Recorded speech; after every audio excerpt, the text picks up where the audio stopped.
Welcome to Iconic Motorbikes. If you watch our social media, you'll know one of the big things we've been talking about for quite some time is Iconic Motorbike Transport. So please grab a coffee, grab a beer, whatever your taste is, have a seat, and we're going to explain to you all the different things that's going on with Iconic Transport, the people that are involved in it, and why it's so important to Iconic as a brand. So first and foremost, my background, if you don't know me, I'm one of the founders of Iconic Motorbikes, my partner Avi. Before this though, I started off with a logistics background. Way back when, I worked for a courier service at 17 years old in Orange County. I went to limousine service after that as a dispatcher.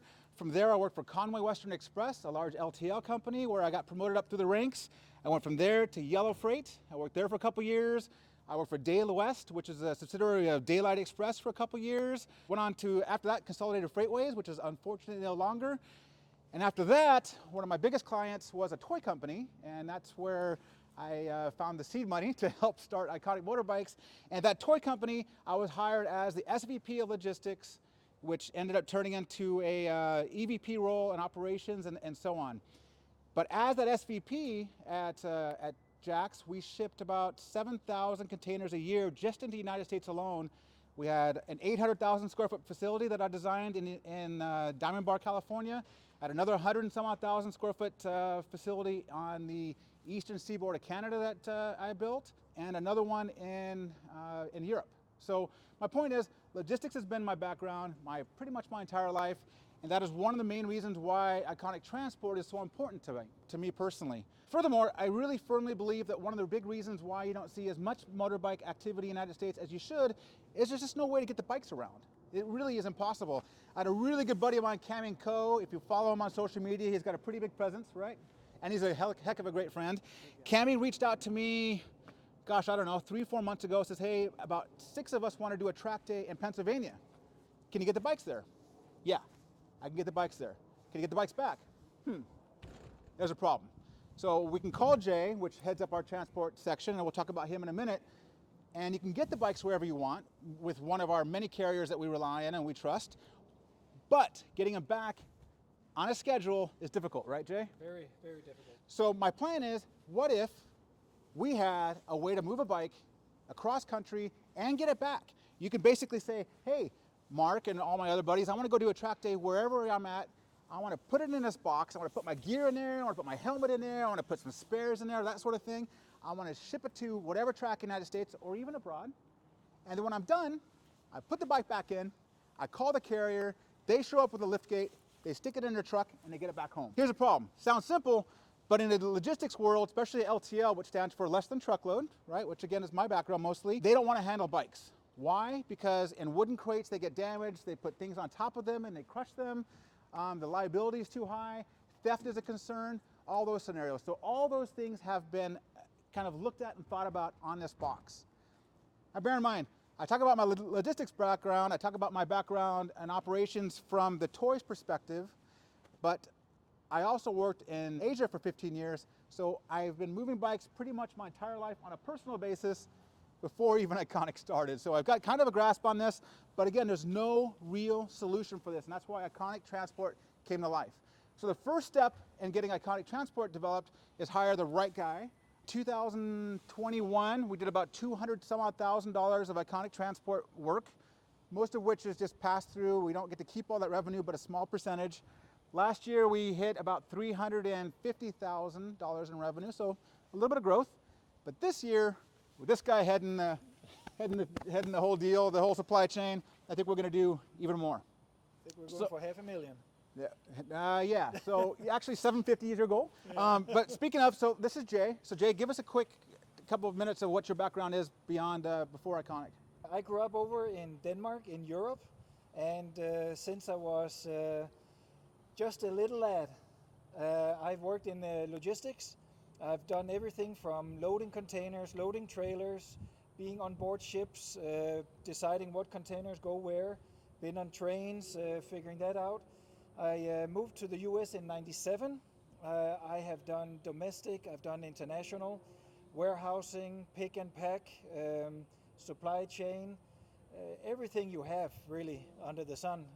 Amongst all the stuff I have had the joy of moving, cars and motorcycles, definitely, import, export and domestic.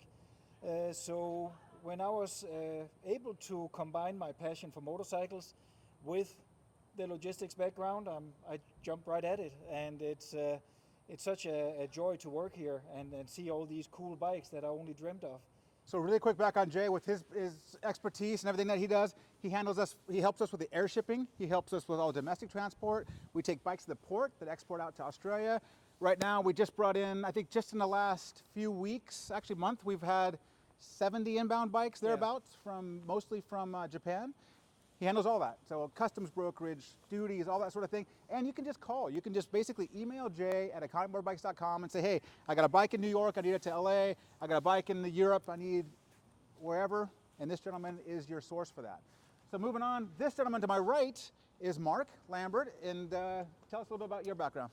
So my background as it applies to this particular gig is I spent about 17 years in the AMA paddock working on vehicle development and prototyping.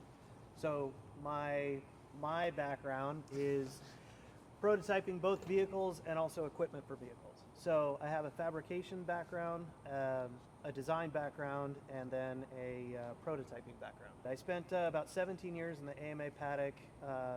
We won a lot of championships. I don't want to toot any horns, but both Yamaha and Honda, we won a lot of championships. Perfect. So Mark here is also responsible for doing the fabrication side. I had this idea that I've been thinking about for countless years of my life. And when I was working in the toy industry, I was there for 15 years. I'd have a 15, 16, 18-hour flight back and forth to Hong Kong all the time for our factory meetings. And I can't tell you how many sketches I've made of this thing over the last 20 years of my life. So needless to say, when I met Mark, he went and cut up the containers and made the container offices that you see now, that you see us housed in. He went and did all that work himself with some help from one of the other guys in the office. And when I came up with this idea, he took my rough sketches and created it into something that actually functions and works right. So with that said, let's move on to what this is and why it's important. First and foremost, this here is the rough concept. Iconic Motorbikes Motobox, and that's the logo that we're going with. This is the first rendition of the Motobox. This is what just arrived this week. There's still a couple little details. We just posted this on social media yesterday, and we had a ton of input. Yeah, and Mark said the same thing to me this morning. He goes, I read every single comment, as did I. So I want to approach those questions in person. I want to put that on our YouTube channel, and then I want to tell you all the little features of this, and then some of the improvements that we plan on make pretty quick. So first and foremost, as you know, it's a box. The design of the box is such that they can stack too high when they ship, and that's what these little nipples are for, right? And receivers. There you go, nipples, receivers. The first box, the first iteration that Jay's standing next to, had a little bit of a bowing problem. So we added these blocks to help support that. We nestled in the forklift boxes, right, to lower the entry point of the box, which also lowers the ramp, and I'll show you that in a second. The reason the low ramp is important is that we don't want to hit belly pans and that sort of thing. In addition to that, I'll show you inside the container, there's some receptacles that you can actually slide on casters. So the premise is, hey, I want to do a track day at New York Safety, one of a track that I got to visit a while ago with Ducati. We have a whole bunch of these things deliver, whether it's going on our trailer or with our truck or one of our trusted transporters, or maybe it's going on an LTL carrier, which is, we're still working on negotiations.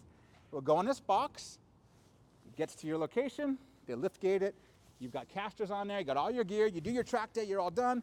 Hey, Iconic, I'm ready for it to get picked up. Boom, driver comes in, snaps it up, takes it home.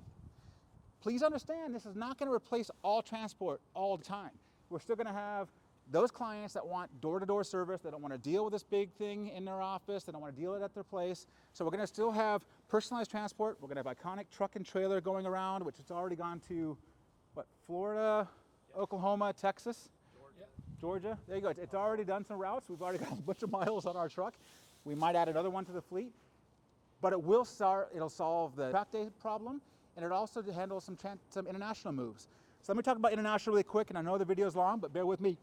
So we're working on a partnership agreement right now as we speak. I worked on it from 3 a.m. till 8 a.m. this morning, or 7 a.m. this morning. We have a partner out there that we're meeting with again in February. Let's just say you're into Europe and you want a bike from Iconic. You want something that's really valuable, and even if you don't buy it from us and you want it just brought to us for us to use one of our Motoboxes or our transport solutions, we ship it to there. You get your bike from our partner. The crate stays there, and then it comes back on the next shipment of bikes. Right now, currently we have 40 bikes sitting in Europe coming this way. So it won't be any issue to put some of these and bring them back empty, right? Exactly. Same thing happens for Japan. We're working on the same scenario with Japan. We'll get to that later. Anyway, back to the box. Okay. So these here are to keep the box in place when they stack them. When they're empty, they can go up to 6 high. A lot of questions on the internet yesterday or on the Instagram. Hey, add some D-fasteners, some D-clips to tie it down. If someone comes with a flatbed, here's the thing. If we put corner protectors on, much to our logistics background, we'll put some nice cardboard corner protectors when we ship them. They can still run straps across the flatbeds and keep them safe and sound when they're transporting that way. A lot of people mentioned something about weatherproofing them, which is a smart idea, because if they do get exposed to outside, if so you want to do a flatbed transport per se, we're going to put a weather seal option on these as well. It's just an adhesive. It won't be a problem. We looked at that. That's a great idea. Thank you for that. So some of you mentioned the tracking ability of it. We're making some changes to our auction site, and you're going to see that soon, our website, where you can watch your crate wherever it is as it moves, right? Correct. How many updates a day can we kind of propose? 4 to 6, depending on where it's moving, how far it's moving. Yeah, there you have it. So 4 to 6 updates a day. You can watch where your crate is. If you're shipping it a different method, we're going to work on some intelligence for that as well. If you don't want to use a Motobox, you want to use one of our other routes, so be it. So let's go through the other some other cool features about this crate. Beyond how sizable it is, you wonder, a lot of people says why it's so small. This is just the first version, and when you're talking about freight, it's all about dim factor. That's a very important thing to get the best freight rates. So we're going to work on what's called a FAK, which is a freight of all kinds, which would cover this box and a bigger box. The beauty about Iconic is you've seen us with a ton of different bikes coming through the doors. Our next mission is to fit every single bike we can into each crate and know exactly which bike is for which crate. So we'll see in this one, can we open it up real quick? Do you mind? Sure. It's a double stacker. This one is meant to go too high. Yep, this one's meant to go too high in an LTL truck. It's actually the width that'll fit sideways. It's got inside latches to keep it nice and secure. There you have it. So this is a wildly desirable and That's all we could find. a 213V-S for one of our really great clients. Now there's a lot of things about this thing we want to make sure we point out. There's drain holes in the bottom. If moisture does get in, it comes right back out again. There's E-track throughout. You wonder why there's so much space on the side? That's for your gear bag. Your gear bag will be able to latch in on the E-track and you can keep it safe. Your helmet, your boots, your gloves, all that sort of thing. The height is really close because we want to keep it tight. The smaller the box, as you know, on an engineering standpoint, the more rigid the box is, correct? So we want to keep the box tight and small.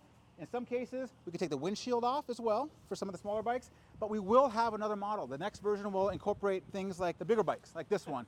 We're also talking to our friends over at Arch, Guard and Keanu, and we're going to work on doing a box that's a little longer and handles that one as well.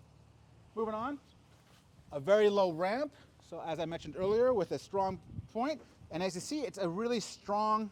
And I'd like to point this out as well. They actually built in additional structure and an angle to help pick the tires up, to actually make the ramp less, of an edge when you go over it. So they actually thought about that as well, the guys at ERC. If you notice another thing, you'll notice that all the panels are separate.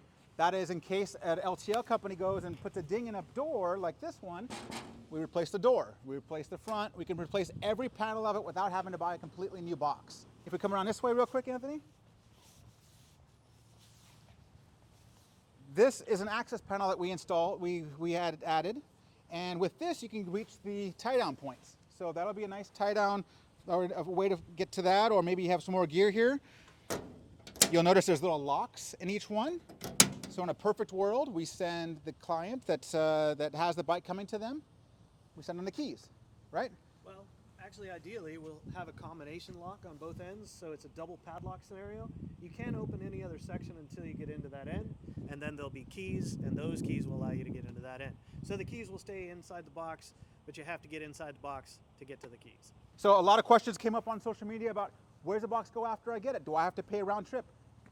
Initially, we're figuring all that out. We will have an Iconic East location, even if it's just a shipping hub. We'll have a central location as well. The box will get back to that point, or in a perfect world, this gentleman will just take the box that's delivering to you in, say, Florida, and take it to the next pickup, and then have it go and have these bikes on the water or on the highway All the time. all the time. So a couple more features I want to point out. Obviously, you saw the whole sway doors. We call this a what were we calling it? A clamshell type design. Yep. We're putting a higher hinge on it so you don't hit your head on it, right? As it sits right now, you just lift it and it'll come back down again, nice and safe. We put a bunch of warning logos all over it, so as far as like putting something heavy on it. So the way that this is built, it actually stays. This completely seals the top and holds it in place. There you go. Okay. This one. Let's close this hatch really quick. You've got double padlocks. Just to show you the strength of this thing. I'm a little injured from my accident, but you notice it doesn't bow. It's very strong. We've put a nice support in the middle of it. Mark did. We've thought all this stuff through. We're not all the way done. Some other people on the social media were asking about the Pitbull application that removes the tie-down scenario. We're working on that as well. It'll fit into the E-Track. We have some of those coming in.